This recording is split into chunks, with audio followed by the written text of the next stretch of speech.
Նա ուսումնասիրել էր տիեզերքը, դինոզավրերին ու քարտեզները, բայց չգիտեր ինչպես ապրել մարդկանց կողքին։ Երբ աղջիկը սկսեց հաճախել դպրոց, գիտեր կարդալ 3 լեզվով, գումարում ու հանում էր անսխալ, բայց խաղերը տևում էին ընդամենը մի քանի րոպե, հետո վեճ, բղավոց, կոտրված խաղալիքներ։ Ուսուցչի ամեն հուշում բաց իր տետրը կարդադասը, հանդիպում էր դիմադրության, ինչու պիտի անեմ, եթե չեմ ուզում։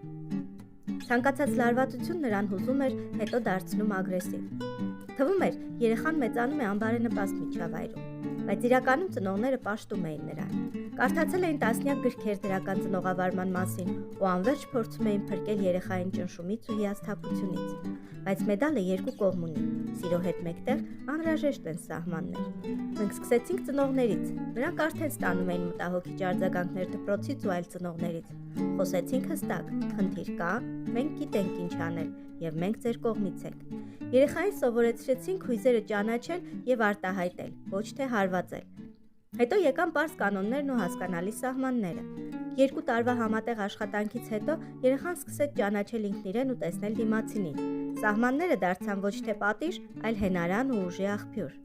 Իսկ դուք երբևէ մտածել եք, որտեղ է սիրո եւ սահմանների սահմանագիծը։